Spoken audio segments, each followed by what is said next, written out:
pada akhirnya adalah kita melihat bagaimana menempatkan pemilu itu tidak sekedar punyanya elit gitu ya.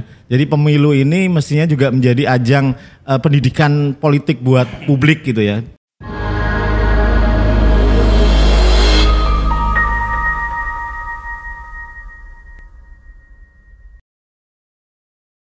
Selamat sore rekan-rekan RKN dimanapun Anda berada. Kembali lagi kita bertemu dengan acara diskusi titik temu. Ini adalah merupakan program akhir pekan dari RKN Radio, RKN Video dan Radio yang membahas isu-isu yang menjadi perhatian kita semua. Isu-isu aktual, isu-isu hangat, isu-isu yang menjadi pembicaraan banyak orang.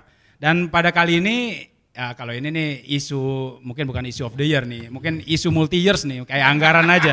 Isu multi years. Kita pada kali ini kita akan membahas tema kotak-katik Capres 2024. Kita tanya yang pegang data dulu nih. Ya, padahal Pak Dadi juga pegang data. Kita lihat sekarang ini sesuai judul nih Bang Yohan. Kita kotak-katik Capres nih, pendengar kita di berbagai daerah nih, dari Aceh, Mandailing Nata, Tegal sampai Sulawesi, Papua nih penasaran. Survei Kompas terakhir kapan? Juni.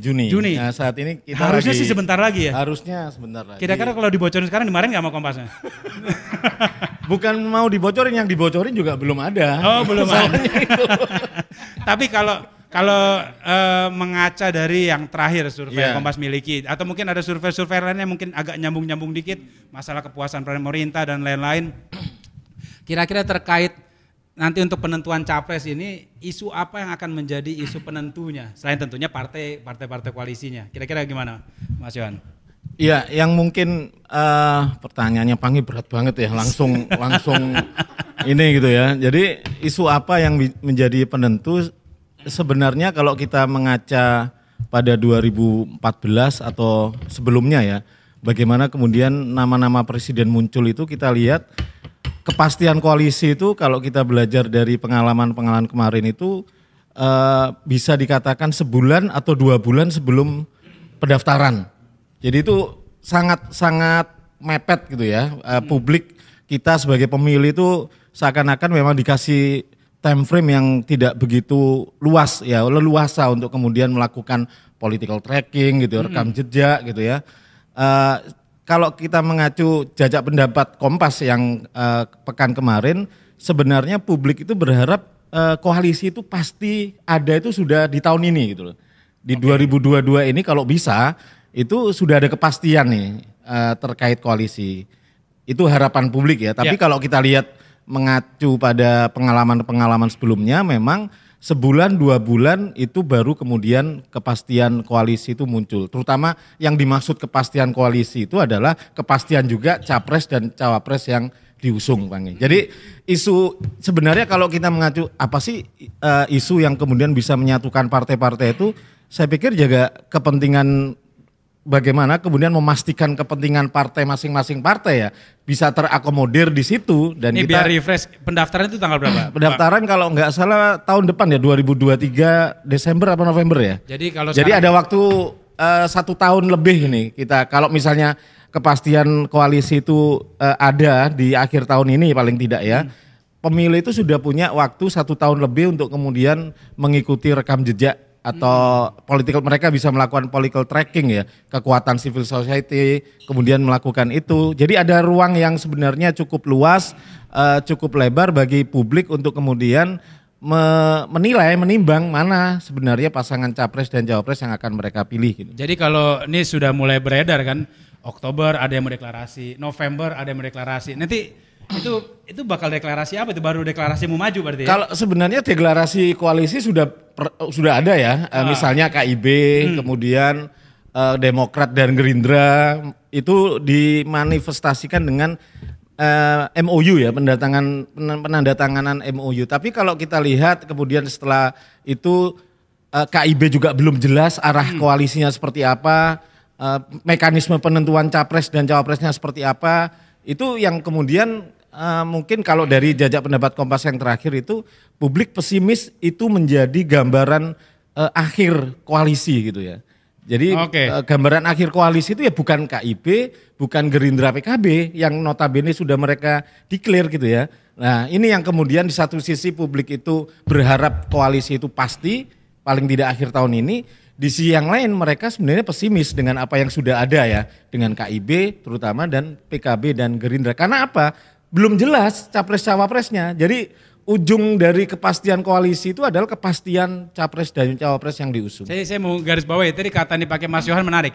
Itu udah deklarasi ini itu baru MOU statusnya ya. Kalau nggak salah kan tanda tangan tuh. Jadi memang tanda tangan. Tanda tangan, MOU. Tapi bukan tanda tangan ikatan berarti bukan. Ya. MOU ada kesepahaman bersama bahwa kita akan bersama itulah. Paling tidak itu. Yang terakhir kan yang dilakukan Gerindra dan PKB ya. Jadi kalau dikatakan itu masih jauh dari pasti ya. Itu suara publik mengatakan itu bukan sesuatu yang final kayaknya. Bahkan suara publik mengatakan itu bukan sesuatu yang final. Ada angkanya di situ? Ada. Berapa persen publik mengatakan itu? Sekitar 62% ya, itu tidak yakin itu menjadi sekitar 60 itu 62%. Tidak yakin menjadi koalisi final, koalisi yang final gitu ya. Itu survei yang bulan Juni? Bukan, ini jajak pendapat Kompas. Jajak pendapat yang? Jajak pendapat telepon, tanggal Agustus. Oke, sempat ramai nggak kemarin tuh? Belum begitu ramai ya? Belum begitu ramai. Kita bikin ramai lagi nanti. Ini yang bikin ramai ini. Bikin ramai lagi. Nah, coba Bang Yohan nih menarik untuk masalah dikhianati. Kalau dikhianati ini Bang Yohan dari angka tadi 62% itu di Kompas ditanyakan terus-terusan pertanyaan yang sama atau gimana? Enggak tracking, baru kali ini aja ya? Enggak, baru kali ini aja karena memang situasinya kan Kompas kan sebenarnya ketika ini jajak pendapat reguler ya, setiap reguler kita berdasarkan isu yang saat ini lagi naik gitu ya.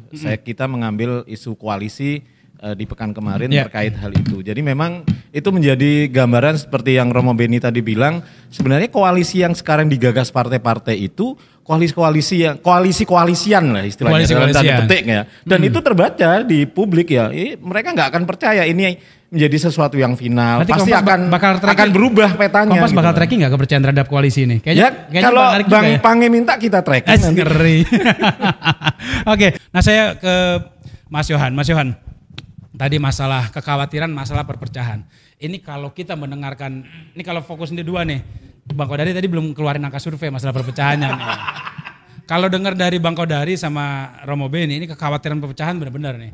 Kalau yang direkam dari jajak pendapatnya Kompas, kekhawatiran tentang perpecahan, terutama 2024 itu kayak apa? Ya sebenarnya tinggi ya, sekitar 70%-an masyarakat. Nah, itu kan benar. Benar. Cocok ya?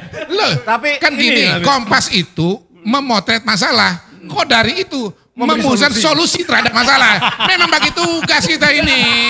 Jangan diadu. Tapi jangan dibenarkan teorinya Kodari. Tapi solusinya memang tidak dibenarkan teorinya Kodari. Tapi di survei tidak menangkap solusi itu. Iya. Karena solusi itu memang datang dari pakar. Jadi Kompas mencari memfoto masalahnya. Nah, itu gimana? Ya, itulah sebabnya saya geser. Ketegangan. Iya. Polarisasi agama atau apa? Secara umum aja loh. Karena memang waktu itu terbatas karena lewat telepon ya. Jadi kita memang publik kita nangkap mood publik itu tidak mau seperti halnya 2014 dan 2019. Solusinya Jokowi 3 periode. Sekali lagi memang solusinya tidak mengarah ke sana memang. Tapi solusi belum terekam ya? Belum terekam ke sana, tapi yang jelas memang ada harapan memang itu tidak terjadi lagi di 2024. Ya, karena itu misalnya apakah Anda setuju 2 paslon lebih dari 2 atau bahkan sampai lebih dari 3, itu lebih dari 2 yang paling dominan. Tapi nggak khawatir. Jadi umumnya ini responden kalau dari Kompas lihatnya umumnya khawatir kalau cuma 2 calon. Khawatir karena trauma 2014-2019 tadi, trauma itu kemudian salah satu yang mereka harapkan adalah kalau bisa paslon itu lebih dari 2. Kenapa? Memori trauma 2014 dan 2019 dengan 2 paslon dan orangnya sama, itu yang sebenarnya membekas. Jadi itu yang diharapkan 2024 itu kalau bisa itu tidak seperti itu. Nah itu. Tinggi sekali sampai atau ya gimana? Sebenarnya udah lebih dari 50% sebenarnya masuk kategori tinggi itu. Masuk kategori tinggi kategori tinggi ya. Hampir mayoritas lah kemudian publik ini merasa trauma dengan polarisasi ketegangan yang begitu ini ya. Tadi Mas Kodari bilang sampai kemudian terjadi ketegangan antar suami istri, beda pilihan. Padahal semestinya beda pilihan itu kan wajar-wajar, tapi ketika diikuti dengan sikap yang antagonis, itu saya pikir menjadi problem ya. Nah itu yang sebenarnya ini mestinya ya, harapan ini yang kekhawatiran publik, mestinya partai juga khawatir gitu loh. Karena mereka kan pelaku utama ya. Kalau dalam diskusi saya sering kali bilang sebenarnya kalau penentuan capres ini kan kalau berdasarkan undang-undang hanya partai. Sebenarnya otoritas partai lah yang sebenarnya yang paling dominan. Menarik kan risetnya Setiadi ya, pembelahan ya. Karena pembelahan Pilkada Jakarta itu kan hampir dampaknya seluruh Indonesia loh. Itu 2017. Itu yang harus diingatkan itu. Nah kalau data-data sebelumnya ini saya nanya Kompas karena mungkin punya datanya. Siapa tahu ingat gitu. Setelah 2019 setelah Pilpres segala macam, kekhawatiran tentang pembelahan itu trennya menurun atau naik lagi sekarang? Relatif tidak jauh berbeda ya, di atas 60%, 65%. Jadi memang kekhawatiran itu memang masih terjaga ya. Apalagi kemudian kita lihat belum ada kepastian soal pasangan capres dan cawapres, koalisi mereka masih nganggap ini masih cair, ini koalisi yang terbentuk ini masih koalisi-koalisian, sehingga pada akhirnya publik paling nanti juga last minute gitu loh. Itu yang menjadi Tapi saya ke Mas Yohan dulu. Mas Yohan, ini kita tadi benar-benar kita sampai secara serius. Ini kalau katanya Bang Kodari, ini udah kayak kondisi yang tak terhindarkan lagi, akhirnya sampai udahlah 3 periode aja gitu. Saya masih penasaran dengan hasil surveinya lagi. Emang seberapa parah sih kita terbelahnya ini sampai dan nanti ada nggak sih yang dibaca dari survei itu yang menunjukkan bahwa mungkin partai akan bermain dengan yang kondisi terbelah itu, ada nggak Mas Yohan? Ya tadi ya seperti yang Romo bilang kan isu paling mudah dan paling murah dalam campaign itu kan pasti soal identitas ya. Jadi itu paling gampang banget. Paling mudah, paling murah. Paling mudah dan itu langsung orang kan mengidentifikasikan dirinya lebih mudah gitu ya. Beda kalau kemudian tadi bahasa Romo politik gagasan, tarung gagasan. Tapi bagi saya kenapa? Nggak laku katanya. Nggak laku. Ya untuk saat ini memang nggak laku. Tapi kalau itu agenda itu tidak dilakukan untuk masa depan politik Indonesia, saya pikir juga kita akan menyia-nyiakan waktu ya. Itu tetap harus menjadi agenda. Kita harus melakukan pendidikan ke pemilih agar pemilih itu kemudian tahu dia memilih itu tidak sekedar identitas gitu loh ya. Visi misi program apa yang capres lakukan. Tapi saya sih menduga kenapa tokoh-tokoh saat ini belum memunculkan, ya mungkin mereka masih malu-malu. Jangan-jangan udah ngomong ke sana ke sini nggak dapat tiket. Nggak dapat capres. Karena itu tadi hasil survei Kompas, kalau bisa lebih cepat lebih baik ini kemudian orang dapat tiket, dia kemudian waktunya ngomong gagasannya apa, disitulah pertarungannya. Ini karena sehingga tertutup kemungkinan 3 periode. Tertutup ya. Ini karena sekarang 3 calon yang nama paling tinggi aja, Ganjar, Anies, Prabowo itu 2 itu nggak punya tiket langsung ya? Hanya Prabowo ya. Jadi kalau saya Prabowo pun tergantung satu partai. Jadi sebenarnya ada 2 modal jalur ya. Satu itu elektabilitas, kedua otoritas. Prabowo punya dua-duanya. Otoritas punya karena dia langsung akses ke partai, elektabilitas punya, masuk kategori premium lah 3 orang. Sementara Anies, Ganjar dia hanya modal elektabilitas, enggak punya otoritas. Sementara Mbak Puan, Erlangga Hartarto, Muhaimin punya otoritas, enggak punya elektabilitas. Nah, ini yang sebenarnya menyeimbangkan 2 hal ini. Tapi kalau misalnya partai ya, udah kita nggak usah. Saya ingat Bu Mega bilang kok yang nentuin capres kok lembaga survei, kan sempat bilang gitu. Jangan-jangan kalau partai mau ya 9 partai yang di DPR, udah kita sepakat nggak usah elektabilitas, kita mainkan otoritas semua. Kan nggak apa-apa. Itu secara regulasi sah. Wong tiket itu hanya dari partai kok gitu. Saya jadi melihat, saya mendengar dan saya menyaksikan. Loh, ini saya kasih ilustrasi bagaimana realitas politik ini secara regulasi juga nggak masalah gitu ya. Otoritas partai kok. Misalnya partai mencalonkan kadernya, lah itu justru lebih baik. Itu kaderisasi politik gitu loh. Kalau partai kemudian bayangkan orang yang nggak pernah masuk partai, kemudian tiba-tiba karena disukai orang, tiba-tiba kemudian populer, partai ngambil itu, bagaimana proses kaderisasi di internal partai. Jadi kalau diskusinya makin gayeng ini makin seru, sayang waktunya yang habis ini kita dibatasi dengan waktu. Kita sekarang sudah masuk ke segmen terakhir. Di segmen ini tadi kita udah bahas panjang sekali dan luar biasa nih, kita bisa lihat ketangguhan Bang Kodari mempertahankan 3 periode ini. Dan Mas Yohan tadi menjelaskan tentang bagaimana kekhawatiran masyarakat tentang tentang polarisasi dan Romo lihat bakal dua calon dan segala macam. Tapi kita waktu juga akhirnya membatasi, kita ingin mendengarkan dari masing-masing narasumber nih closing statementnya tentang kotak-atik Capres 2024 ini. Selanjutnya saya minta closing statement dari Mas Yohan Wahyu, peneliti Litbang Kompas, silakan. Baik, makasih Pange. Kalau kita kembali ke tema kita ya, utak-atik Capres, Cawapres pasangan ini tentu pada akhirnya adalah kita melihat bagaimana menempatkan pemilu itu tidak sekedar punyanya elit gitu ya. Jadi pemilu ini mestinya juga menjadi ajang pendidikan politik buat publik gitu ya. Bagaimana kemudian kalau dari berdasar tadi diskusi kita menyinggung beberapa hasil survei Kompas yang mengatakan publik berharap koalisi ini cepat pasti gitu ya. Publik berharap kemudian polarisasi tidak terjadi lagi karena trauma dua pemilu residu ketegangannya sangat terasa sampai sekarang. Kemudian dari situlah berharap kemudian elit-elit ini memperhatikan aspirasi publik lah. Salah satunya oke lah, memang kepentingan politik memang menjadi sesuatu yang utama. Tapi bagaimana kemudian mendidik publik ini bahwa proses politik ini memang tidak mudah gitu ya. Mengkalkulasi kepentingan politik itu bagaimana juga ini menjadi dikonversi menjadi kepentingan publik juga.